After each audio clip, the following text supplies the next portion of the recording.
రాజ్యం డెమోక్రటికల్ గా ఫంక్షన్ అవుతుందా లేదా అనేటటువంటి అనుమానం వచ్చే విధంగా పట్టాలు ఉండి వారి సొంత డబ్బుతో ఇల్లు కట్టుకొని ఉన్నటువంటి పేదవాళ్ల మీద అర్ధరాత్రి పూట బుల్డోజర్లు ప్రయోగించి చాలా దారుణంగా ఈ యొక్క ప్రభుత్వం మరి వ్యవహరించిన తీరు మనందరికీ తెలిసిందే. ఆ తర్వాత అక్కడ ఎవరు సరైన వాళ్ళు లేనే లేరు, అసలు ఆ భూమి మీద హక్కు ఉన్నటువంటి ప్రజలే లేరు. ఇక్కడ ఉన్న వాళ్ళంతా కూడా ఏదో కబ్జాదారులు అన్నట్టుగా బాధితులను అవహేళన చేసినటువంటి మంత్రులందరి సంగతి కూడా గత 15 రోజుల్లో మనం చూస్తూ వచ్చినాం. ఇక అన్ని రాజకీయ పార్టీలు పోయినాయి వచ్చినాయి టూరిస్ట్ లెక్క, కానీ పెద్ద ఎత్తున పోరాటాలు చేసినట్టుగా కనబడలేదు. సరే, వారి వారి స్థాయిలో వారి వారి శైలిలో ఒక్కొక్క పార్టీ ఒక్కొక్క స్టాండ్ తీసుకున్నది. కానీ మరి ఈ ప్రభుత్వాన్ని ఇట్లా కర్కశంగా అన్ని అర్హతలు ఉన్నటువంటి పేదవాళ్ళు ఒక చిన్న గూడు కట్టుకొని ఉంటే ఎటువంటి అడ్డంకి లేకుండా వాళ్ళని కూలగొట్టచ్చనే ధైర్యం ఈ ప్రభుత్వానికి మనం ఇద్దామా, లేకపోతే దానికి అడ్డుకట్ట వేద్దామా అనేటటువంటి ప్రశ్న వచ్చినప్పుడు ఇది ఒక వెలుగుమట్ల విషయం కాదు.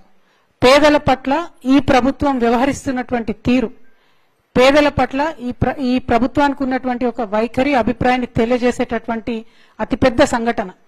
దీన్ని వదిలేద్దామా, లేదు ప్రభుత్వానికి గుణపాఠం చెప్దామా అని ఆలోచిస్తున్నటువంటి తరుణంలో ధర్మ సమాజ్ పార్టీ విశారదన్ గారు నేను చర్చించుకొని మరి ప్రతి ఒక్క పార్టీ పోయి వచ్చినట్టుగా ఇట్లా పోయి అట్లా రావచ్చు, పేపర్లో ఫోటో వేసుకోవచ్చు, కానీ పరిష్కారం కావాలంటే మాత్రం ఒక కార్యాచరణ రూపొందించుకోవాలని చెప్పి నిర్ణయం తీసుకొని మొన్న 9వ తారీఖు నాడు ఖమ్మం వెళ్ళడం జరిగింది.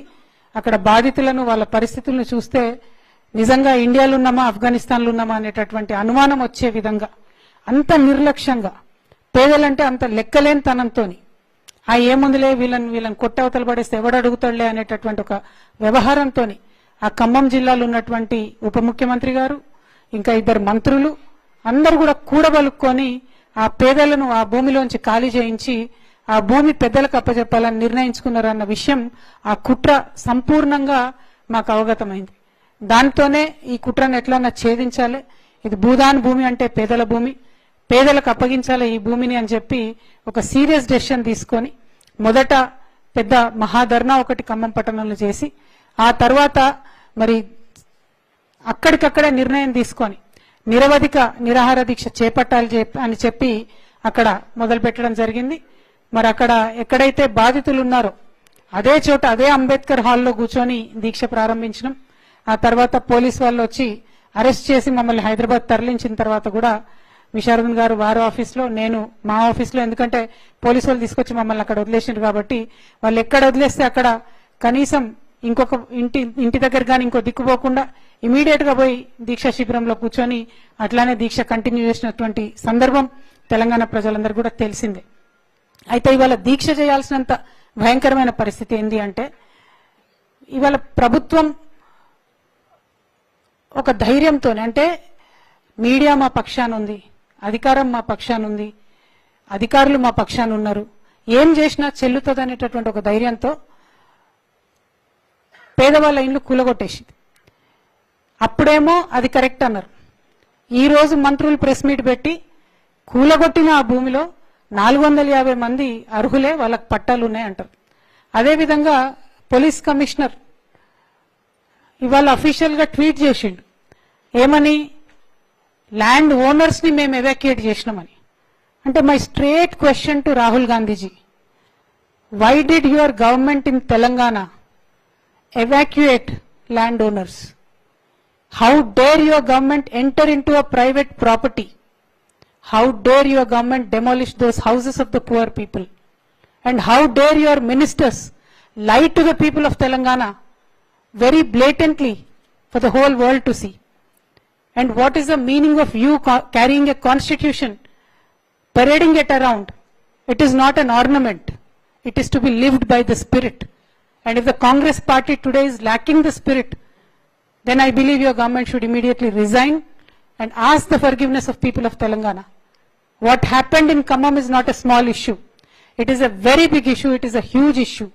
And if you are not going to reprimand your government very seriously on this, And if you are not going to give us confidence to the people of Telangana that the constitution that you carry has some bearing and meaning on your conscious self, then you will see many more incidents like this in Telangana.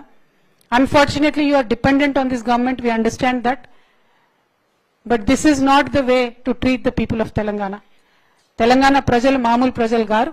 మీరు ప్రజా పాలన అని చెప్పి ఇప్పుడు మీరు చేస్తున్నటువంటి ప్రజా వేదన రోదన అందరూ కూడా గమనిస్తున్నారు.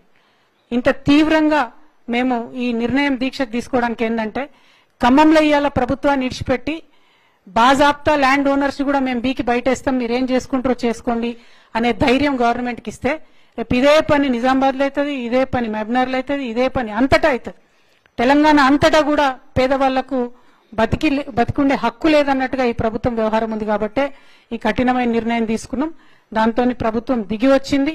దిగి వచ్చి ఇలా నిస్సిగ్గుగా 750 మంది ఇండ్లు కూలగొడితే అందులో కేవలం 311 మందికి మాత్రమే ఇప్పుడు అదే జాగాలో ఇండ్లు ఇస్తున్నామని చెప్పారు. నాకు తెలిసి ఏ పార్టీ పోయొచ్చిన వాళ్ళు ఎవరు కూడా ఈ డిమాండ్ చేయలే. కేవలం సంయుక్త పోరాటాలకు దిగిన తెలంగాణ జాగృతి ధర్మ సమాజ్ పార్టీ మాత్రమే ఈ డిమాండ్ చేసింది. మీరు ఎక్కడ కూలగొట్టిందో అక్కడనే జాగా ఇయ్యాలే. మీరు జాగా కాదు ఇల్లు గుంజుకున్నారు, వాళ్ళది ఇల్లు కట్టియాలన్నాం. ఇవాళ బట్టి విక్రమార్క గారు చెప్తున్నారు రేపు జాగా ఇస్తారంట, డిసెంబర్ 9 నాడు ముఖ్యమంత్రి గారు వచ్చి గృహప్రవేశం చేపిస్తారట. ఒకటే క్వశ్చన్ అడుగుతా ఉన్నా నేను, మీరు ఏదైతే ఇవాళ టోకెన్లు ఇచ్చిండ్రో అది ఎందుకు కూడా వన్కిరాని కాగితం, ఆ కాగితం నేను చూసిన. మీరు అక్కడ లేఅవుట్ చేసి physical position of the property panchnama చేసి ఇచ్చేంత వరకు కూడా అది ఎందుకు పనికిరాని టోకెన్ గానే ఉంటది. కాబట్టి ప్రభుత్వాన్ని నేను డిమాండ్ చేస్తున్నా, మళ్ళా మీరేదో కాలాన్ని వెల్లబుచ్చి మసిబూసి మారేడుకాయ చేసి వీళ్ళని ఏదో పక్కదవ పట్టిద్దాం అనుకుంటే చూస్తూ ఊరుకునేది లేదు.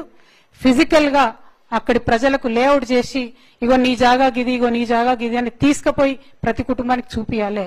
ఇక్కడ ఇంకొకటి విషయం ఉంది, ఆ పేదవాళ్ళైనా సరే వాళ్ళ జీవితాంతం కూడబెట్టుకున్నటువంటి డబ్బులతోని కొంతమంది 5 లక్షలతో ఇల్లు కట్టుకున్నారు, కొంతమంది 10 లక్షలతో ఇల్లు కట్టుకున్నారు, ఇంకొంతమంది 30 లక్షలతో ఇల్లు కట్టుకున్నారు.